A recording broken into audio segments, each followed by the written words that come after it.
Hello guys, welcome to the Anono classes. आज हम लोग परसेंटेज के बारे में पढ़ने वाले हैं एंड ये परसेंटेज टॉपिक हम सीखेंगे कैट के पॉइंट ऑफ व्यू से। कैट जो कि एक एमबीए का एंट्रेंस एग्ज़ाम है, तो उसके पॉइंट ऑफ व्यू से ही हम लोग परसेंटेज सीखेंगे एंड आगे जाके कैट के प्रीवियस ईयर्स क्वेश्चन भी सॉल्व करेंगे। तो आइए शुरू करते हैं। परसेंटेज का बेसिक सीखना हो तो सबसे पहले हमारे मन में दो सवाल होने चाहिए कि आखिर परसेंटेज होता क्या है एंड हमें परसेंटेज की नीड क्या है। तो परसेंटेज को अगर हम ब्रेक करें तो पर मीन्स होता है आउट ऑफ और सेंट का मीनिंग होता है 100। तो परसेंटेज में एक्चुअली हम लोग सारी चीज़ को एक ही पीरियड में जज करते हैं जो कि होता है 100। तो नीचे लिख देता हूँ, ऑन द बेसिस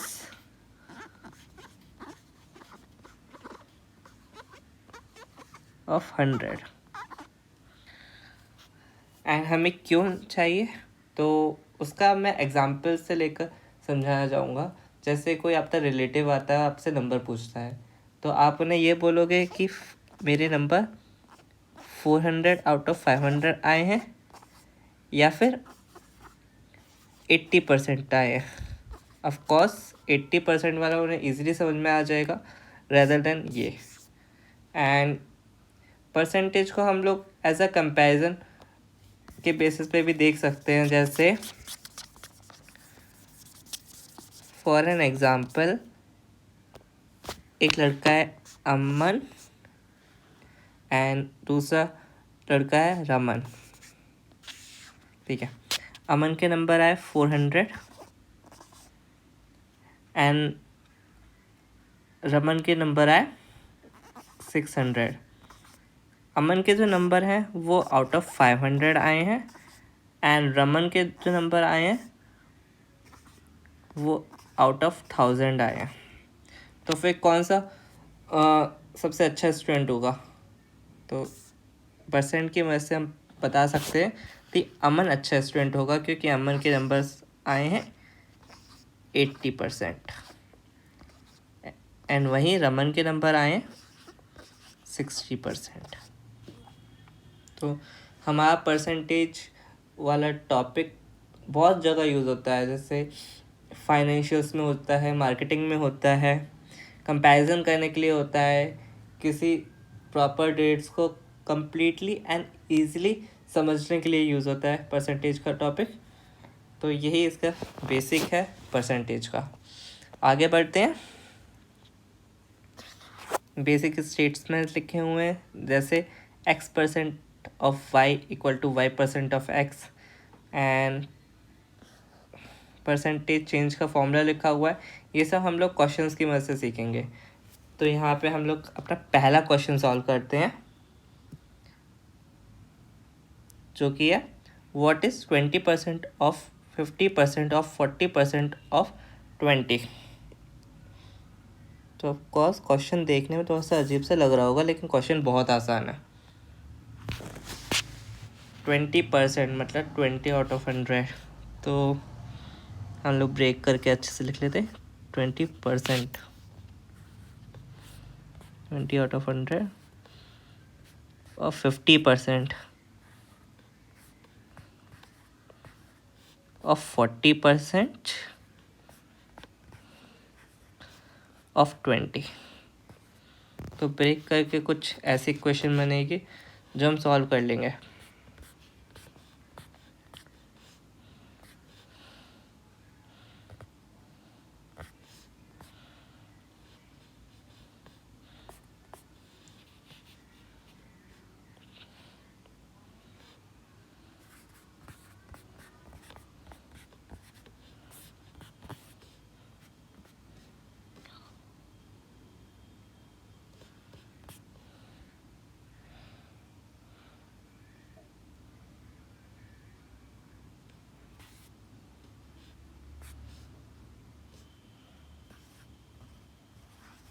तो सॉल्व करने के बाद हमारा आएगा 0.8। तो यहाँ पे समझने वाली बात ये है 20%, तो इसको हम 20 परसेंट मतलब आउट ऑफ 100 ऐसे डिनोट करेंगे। ऑफ का यहाँ पे मतलब होगा मल्टीप्लाई। तो ये चीज़ आपको याद रखनी है एंड इस क्वेश्चन का आंसर इतना ईजिली सॉल्व हो जाएगा। एंड ये वाला जो क्वेश्चन है ये हमारा स्टेटमेंट नंबर 1 डिनोट करता है। आप चाहते हैं तो उसको उल्टा करके भी लिख सकते हैं, जैसे 50% ऑफ 20% इंटू 40%। आप किसी भी एंगल से लिख लीजिए, आंसर आपका सेम ही आने वाला है 0.8। तो चलिए थोड़ा सा आगे बढ़ते हैं। Question number 2, calculate percentage change in the market share of Maruti over the years. तो मारुति के शेयर में कितना परसेंटेज चेंज हुआ है वो हमें कैलकुलेट करना है। ये वाला जो क्वेश्चन है ये हमारा स्टेटमेंट नंबर 3 को एक्सप्लेन करेगा। तो आइए सीखते हैं। मारुति का जो शेयर है वो 2003-2004 में 48% हो गया एंड 2002-2003 में वो 40% था। तो चेंज हम लोग देख सकते हैं कि 48 माइनस 40, तो चेंज है 8 का। एंड तो हमारा चेंज मिल गया आउट ऑफ इनिशियल वैल्यू हमारी 40 है इंटू 100, क्योंकि हम परसेंटेज निकाल रहे हैं। तो इसका आंसर हो जाएगा 20%। तो मारुति के शेयर में 20% का चेंज देखा गया इस पीरियड में। आई होप आपको ये क्वेश्चन इजीली समझ में आया होगा। इसके बाद जो हमारा टॉपिक है वो है सक्सेसिव परसेंटेज चेंज। सपोज़ कीजिए कि हमारे पास कोई नंबर दे दिया गया है जैसे 100, उसमें हमें 20% ऐड करने को बोला जाए, तो हमारे पास जो नंबर मिलेगा उसमें फिर से हमें 30% ऐड करने को बोला जाए, तो फिर हमारे पास कितना परसेंटेज चेंज हो जाएगा। तो हमारे पास वो कैलकुलेट करने के लिए एक कंप्लीट फॉर्मूला होता है जो कि होता है सक्सेसिव परसेंटेज चेंज का फॉर्मूला। ये फॉर्मूला है। तो सबसे पहले हम अपने नॉर्मल मेथड से कैलकुलेट करके देखते हैं। 100 हमारा नंबर है, इसमें 20% पहले ऐड करना है। तो इसका 20% 20 होता है, तो नंबर हो जाएगा 120। अब 120 में 30% ऐड करना है, तो इसका 10% होता है 12.0, 30 मतलब 3, तो ये हो जाएगा 36। तो ऐड करेंगे 156, तो टोटल हम देख सकते हैं कि 56% का चेंज आ रहा है। ये तो किया हमने डायरेक्ट कैलकुलेट। अब करते हैं फॉर्मूला से कैलकुलेट, जो हमारा फॉर्मूला गिवन है। ए मान लेते हैं 20 एंड बी मान लेते हैं 30। तो 20 प्लस 30 प्लस 20 इंटू 30 अपॉन 100।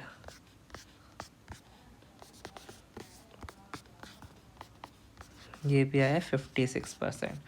तो सक्सेसिव परसेंटेज चेंज का फॉर्मूला हमारे लिए बहुत यूज़फुल है एंड ईजिली हमें कैलकुलेट भी कर सकता है जब वैल्यूज़ बड़ी हों। अब नेक्स्ट देखते हैं। नेक्स्ट है हमारा topic product stability ratio. Product stability ratio थोड़ा बहुत इंटरलिंक्ड है सक्सेसिव परसेंटेज चेंज से। जैसे हमसे बोला जाए तो 100 में पहले 100% ऐड कर दो, फिर उसमें -50% कर दो, तो फिर हमारा आंसर ओवरऑल चेंज हमारा 0% होगा। सॉल्व भी कर लेते हैं। जैसे 100 में हमें 100% ऐड किया जाए तो आंसर 200 हो जाएगा एंड इसका -50% कर दिया जाए तो आंसर फिर से 100 हो जाएगा। तो ओवरऑल चेंज कितना हुआ, ये हुआ 0% का। तो ये टेबल पूरी वही है कि कितना ऐड करें एंड कितना सब्ट्रैक्ट करें तो आंसर हमारा 0% चेंज आए। ये टेबल का आप स्क्रीनशॉट ले सकते हैं एंड आप पूरी याद कर सकते हैं।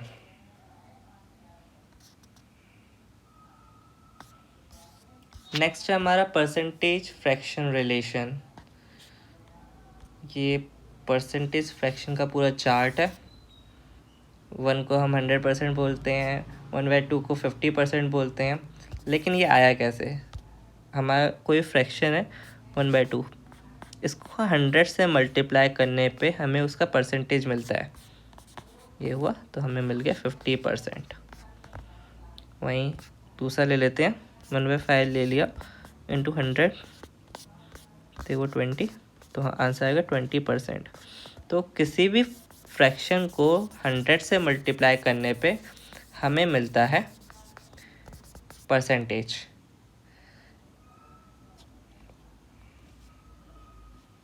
एंड अगर हमें उल्टा जाना हो, मीन्स कि परसेंटेज से फ्रैक्शन निकालना हो, तो क्या करना होता है? तो ये भी बहुत इजी है। जैसे हमारे पास दे रखा है 50%, हमें फ्रैक्शन निकालना है, तो हम डिवाइड कर देंगे इसको 100 से। तो 50 डिवाइड बाय 100, 1/2 हमारा फ्रैक्शन आ गया है। और भी देख लेते हैं, 25 देख लेते हैं, 25 डिवाइड बाय 100, ये हो गया 1/4, हमारा फ्रैक्शन आ गया है।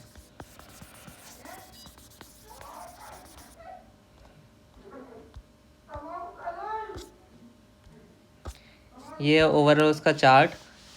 तो ओवर समरी, जैसे फ्रैक्शन से हमें परसेंट पे जाना है तो 100 से मल्टीप्लाई करना होगा, एंड परसेंट से डेसिमल पे जाना है तो डिवाइड करना होगा 100 से।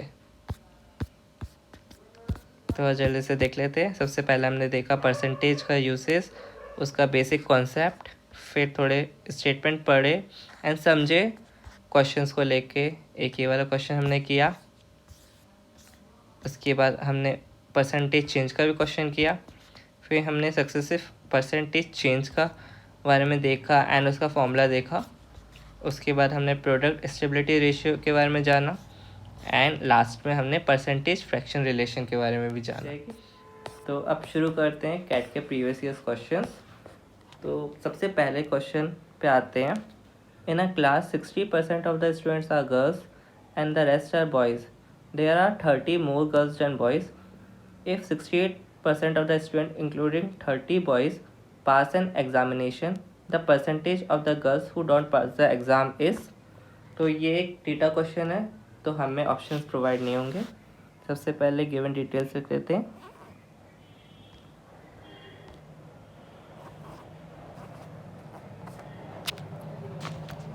सिक्सटी परसेंट है हमारे पास गर्ल्स, 40% है हमारे पास बॉयज़। टोटल चेंज हमारा 20% का है, एंड इसमें बोला गया है कि 30 मोर गर्ल्स हैं। तो इससे पता चल रहा है कि 20% यहाँ पे 30 के इक्वल है। तो 100% कितना हो जाएगा? 30 इंटू 5, 150। इससे हम 60 भी निकाल सकते हैं। 60% हो जाएगा हमारा इससे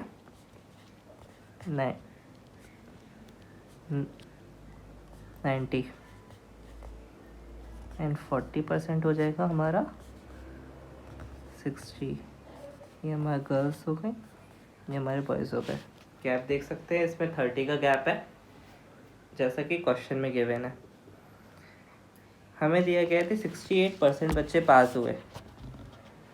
तो टोटल नंबर निकाल लेते हैं। 68% पास हुए, टोटल क्लास में 150 बच्चे, यहाँ से पता चला। तो 150 का 1% होता है 1.5, एंड 68% निकालना है तो इंटू 68, ये हमारा आ जाएगा 102। एंड 102 में भी हमें बोला गया है कि 30 बॉयज़ हैं, यहाँ पे लिखा हुआ है इंक्लूडिंग 30 बॉयज़। तो यहाँ पे टोटल काउंट जो हो गया गर्ल्स का 102 माइनस 30 हो गया 72। ठीक है, अब यहाँ पे हमसे पूछा गया है जो पास नहीं कर पाए गर्ल्स, उनका परसेंटेज में आंसर। टोटल गर्ल्स हमारे पास कितनी है? 90 और पास किसने किया 72 ने, तो डिफरेंस आया हमारा 18 का। ये चीज़ परसेंटेज चेंज का फॉर्मूले में हमने देखी थी कि कैसे कैलकुलेट करते हैं। Change upon initial value 90 into 100, 2/10, 0 से 0 काटा एंड आंसर आ जाएगा 20%। तो इस क्वेश्चन का आंसर 20% होगा। अब आते हैं हमारे क्वेश्चन नंबर 2 पे।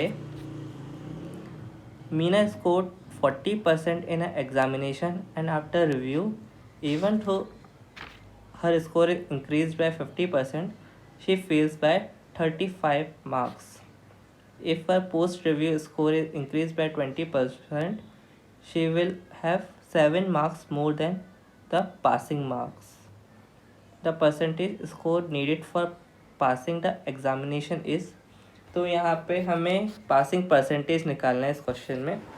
एंड हमें दो कंडीशन दे रखी है कि मीना ने 40% स्कोर किए है एंड उसने जब अपनी कॉपी रिव्यू की तो उसका मार्क्स 50% बढ़ गए, तब भी वो 35 मार्क्स से फेल हो गई। लेकिन अगर बढ़ने के बाद भी उसके मार्क्स 20% से बढ़ाए दिए जाते तो वो 7 मार्क्स से पास हो जाते, 7 मार्क्स ज़्यादा आ जाते उसके पासिंग मार्क्स से। तो क्वेश्चन देख लेते हैं। यहाँ पे हमें मैक्सिमम मार्क्स गिवन नहीं है तो हम उसे कंसीडर करेंगे। तो लेट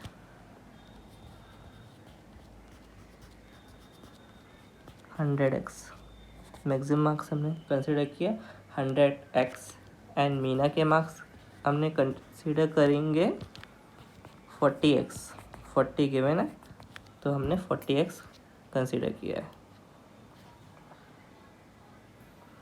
अब कंडीशंस लगाते हैं। 40x है, इसको 50% से इंक्रीज़ करेंगे क्योंकि रिव्यू के बाद 50% से बढ़ गए थे। तो 40 का आधा 20, तो यहाँ पे 60x हो जाएगा एंड उसके 35 ज़्यादा आते तो वो पास कर जाती, तो इसको डोनेट कर देंगे P से, पासिंग मार्क्स को। सेकंड कंडीशन आप लिख लेते हैं। अगर उसके बढ़ाने के बाद भी 20% और बढ़ाए जाते तब वो 7 मार्क्स ज़्यादा लाती पासिंग परसेंट से, पासिंग मार्क्स से। तो फिर वो भी कर लेते हैं कंडीशन। 60x 20% से इंक्रीज़ करेंगे तो आ जाएगा 72x। इसका मैंने कैसे निकाला तो देख लेते हैं। 10% हो जाएगा 6, 20% हो जाएगा उसका डबल, तो हो जाएगा 12। तो 60 + 12 = 72x -7, क्योंकि 7 मार्क्स एडिशन हो जाएंगे पासिंग मार्क्स में तभी उसके इतने मार्क्स बनेंगे, इसलिए माइनस किया मैंने 7 और इक्वल टू P। दोनों सेम हो जाएगा तो हम दोनों को इक्वलेट कर सकते हैं। तो आइए करते हैं। 60x + 35 = 72 - 7, 72x - 7। तो अब इसे सॉल्व कर लेते हैं अच्छे से, ट्रांसपोज करके।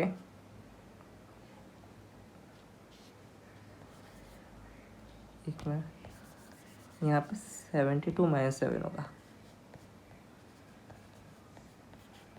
यहाँ पे माइनस ये इसे 72x - 7 होगा। ट्रांसपोज करके हम लोग सॉल्व कर लेते हैं जल्दी से। 72x - 60x 42 = 12x।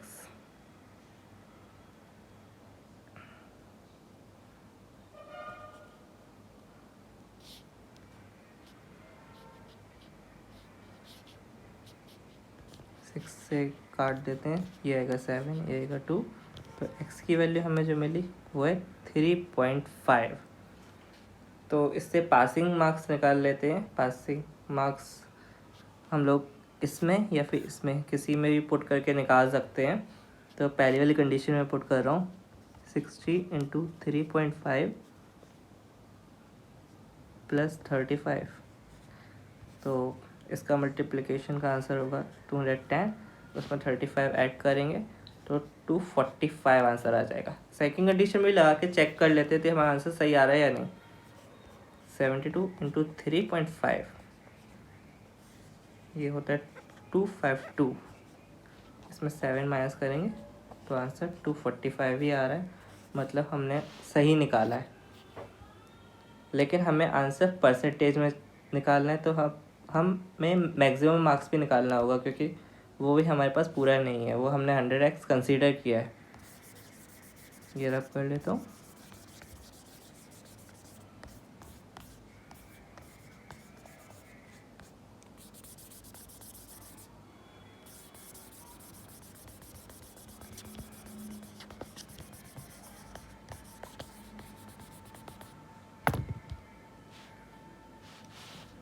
अब maximum marks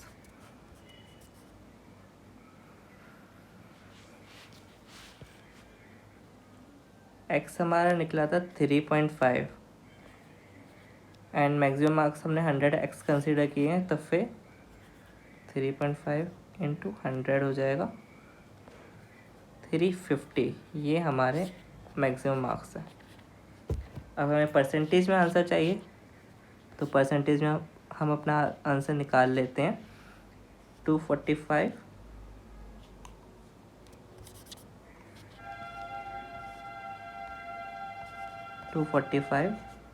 divide by 350 into 100 directly cut हो रहा है, तो इसका आंसर आएगा 70%। मीन्स ऑप्शन नंबर डी इसका करेक्ट आंसर है। अब अपने नेक्स्ट क्वेश्चन की तरफ बढ़ते हैं। Question number 3, the income of Amla is 20% more than that of Bimla and 20% less than that of Kamla. If Kamla's income goes down by 4% and Vimla's goes by 10%, then the percentage by which Kamla's income would exceed Vimla's is nearest to. Okay, तो यहाँ पे अमला की जो income है वो 20% ज़्यादा है बिमला से एंड 20% कम है कमला से। अगर कमला की इनकम 4% गिर जाती है और बिमला की 10% बढ़ जाती है, तो कमला एंड बिमला के बीच में कितना परसेंट का गैप होगा, हमें वो निकालना है।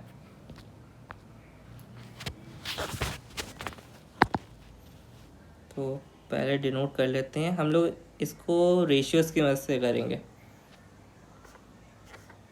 अमला नाम लेते हैं, अमला को ए से डिनोट करेंगे, बिमला को बी से एंड कमला को के से।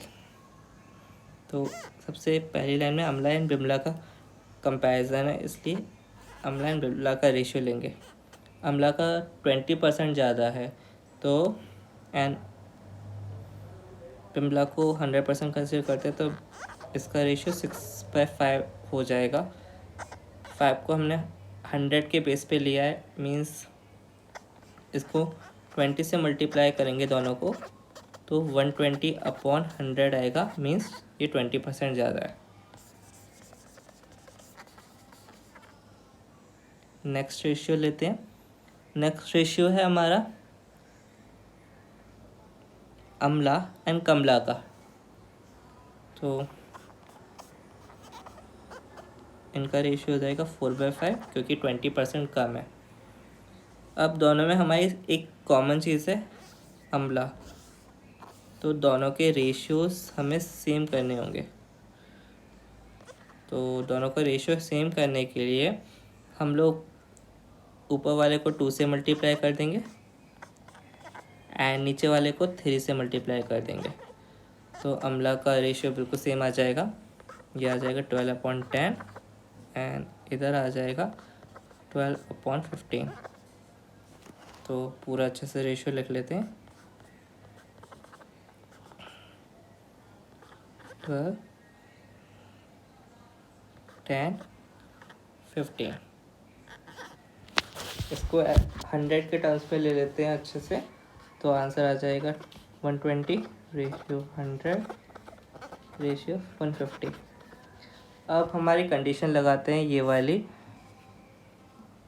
कमला की 4% गिर जाती है इनकम, तो -4%, -4% यहाँ पे होगा 150 का 4% होता है 6, तो 6 माइनस कर देंगे तो आंसर आएगा 144। एंड बिमला की इनकम 10% हम बढ़ाएंगे तो यहाँ पे 100 है, 10% बढ़ाने के बाद इनकम हो जाएगी 110। तो यहाँ पे हम डिफरेंस देख सकते हैं कि 34 का डिफरेंस है। तो change upon initial value into 100, इससे हमारा परसेंटेज निकलता है। ये करेंगे तो इसका आंसर आ जाएगा 3.09।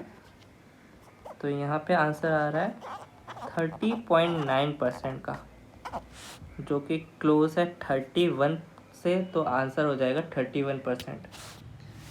अब हम लोग अपना नेक्स्ट क्वेश्चन देखते हैं। ये वाला क्वेश्चन है कैट 2019 से स्लॉट 2 का।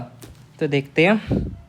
इन 2010 a library contain a total of 11,500 books in 2 categories, fiction and non-fiction. In 2015, the library contained a total of 12,760 books in these 2 categories. During this period, there was 10% increase in fiction category, while there was 12% increase in a non-fiction category. How many fiction books were in the library in 2015? तो हमसे पूछा गया है थे 2015 में कितनी fiction की books हैं हमारे पास। सबसे पहले हम लोग 2010 के हिसाब से ग्राफ देखते हैं।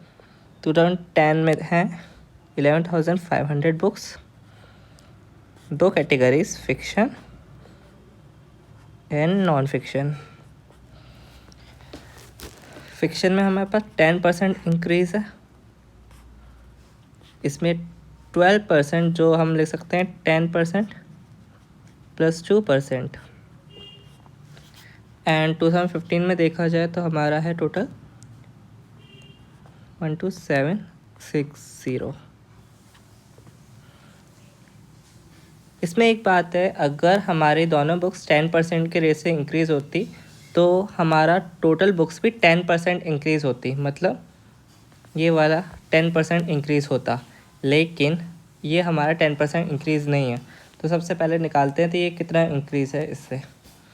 तो अगर 10% इंक्रीज़ होता 11,500 में, तो वो होता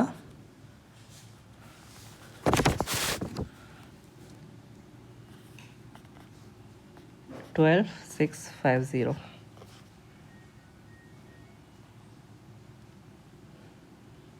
लेकिन इंक्रीज टू 12,760 का है, मीन्स जी 110 बुक्स ज़्यादा। तो ये वाला केस तब होता जब दोनों की दोनों बुक्स 10% से इंक्रीज़ होती। एंड हमारे में एडिशन में देखा गया तो 110 एक्स्ट्रा है, तो हमारा जो 2% जो यहाँ एडिशन है वो 2% इक्वल होगा 110 से। तो इसके अकॉर्डिंग अगर हम 100% निकालें तो वो हो जाएगा